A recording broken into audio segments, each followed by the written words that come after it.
This is the story of a neighborhood that, well, disappeared.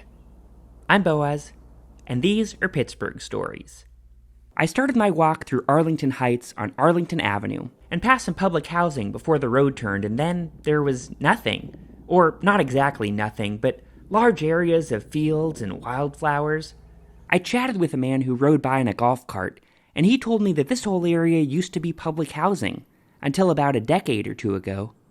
Looking at these fenced-off, empty lots, it's hard to imagine that there used to be a neighborhood here.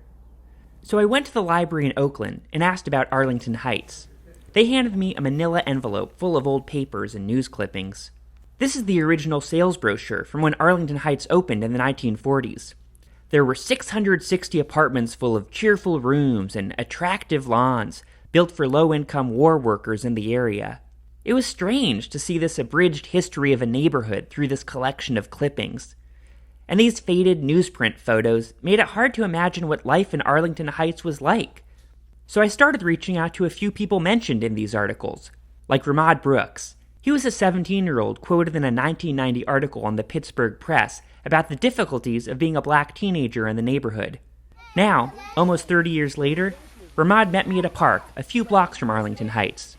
I grew up on Zaber Street, which is when you come down Arlington Avenue into the projects, you have to go all the way down and then you make a quick right around. He lived in the public housing there for about 20 years, and he was happy to reminisce about those days. All the kids would come out, especially in the summer when school was out, and we would play kickball, we would play softball. I remember in the wintertime when the snow would be, a foot and a half high, it seemed, we would all go out and put on our boots and our gloves and stuff, and we would actually pretend that we were professional football players. So we would go out and we would have football games and knock each other in the snow. And did things seem like they were getting worse as you were growing up, or did? Well, I'll be honest, living in the projects is tough. Yeah. I guess, as a kid, you probably don't really realize it because you're just having fun. You don't have any responsibilities. But all the gang stuff and all the craziness came, later, like in the late 80s, early 90s, and then it took over. But prior to that, we just had fun. Ramad was also able to help me imagine what the area actually looked like in the 80s and 90s. And that next road there used to lead back to our recreation center, which was like the hub. We used to have a community day every year. And as you came closer towards the rec and you went up that road, you can see a big stage set up. You can see all these balloons. You can see it was just festive. So every year we would be so excited about getting up and walking down that road. It was just crazy. It was like you were going into heaven. As you come up over into Arlington, that building there, but that used to be our store, used to be called Williams Superette. So we had Williams Superette that was there. We had a store called The Cavity, and we had a laundromat. Yeah. So what did they sell at The Cavity? They had pinball machines, they had a pool table in the back, they had arcade machines, and kids would go crazy to go down there to get ice cream. So The Cavity was fitting for that store because and that's what you got. You got cavities when you went to The Cavity because it's nothing but junk food in there. And what was the first you heard that they were taking it all down? Well, first there were renovations that were being made, and it kind of threw everybody off. We thought that maybe they were coming to fix the buildings up and, kind of upgrade everything. And they did do that. And then all of a sudden, like I said, we got another letter, my mom and my grandmother stating that they were going to actually move people out. And if I remember correctly, a lot of people were panicking. And I was upset because I wasn't sure how my mom was going to be able to, handle that situation. In the late 90s and early 2000s, the city demolished 20 of the 27 apartment buildings in Arlington Heights. Where did your mom go? I told my mom, I said, listen, I have some friends that know some real estate agents that may be able to get us taken care of. And she's like, well, talk to them.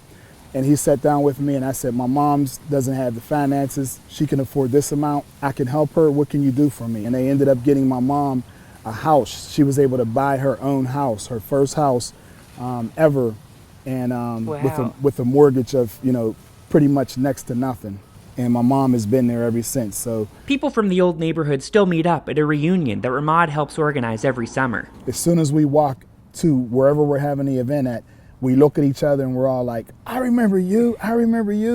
Hey, what's up? We went to school, we were in this class, this teacher, that principal. So it's a big celebration. Wow. We have people that were around us that were motivating us as kids, counselors, people that worked in the rec center. And Ramad was inspired by all those mentors who looked out for him in Arlington Heights. Because that's what I've done. I've actually taken on their role, and I've been working with kids within the school, coaching in the community. It'll be 33 years pretty soon I've been doing it. So that's the most important thing. You got to make sure you take care of other people. That's what God wants us to do. That's what we need to do. So yeah, in a nutshell, it was all bottled up inside of me, and now I'm a grandpap, and I'm teaching my grandkids that. So. Do you ever drive by there? I do. It's tough because when you go through there and you see that there's nothing left up there, it blows your mind. It's like, where's our history? Where's our memories? So, but yeah, I do frequent there. I try to get up there at least once a month and just kind of chill out and relax and think about things. Yeah. And that's the story I found in Arlington Heights. Next up, Banksville. If you've watched this far, you might as well click on that little drawing of me to subscribe to this channel, or watch a video about another Pittsburgh neighborhood right now. Go ahead, click on something.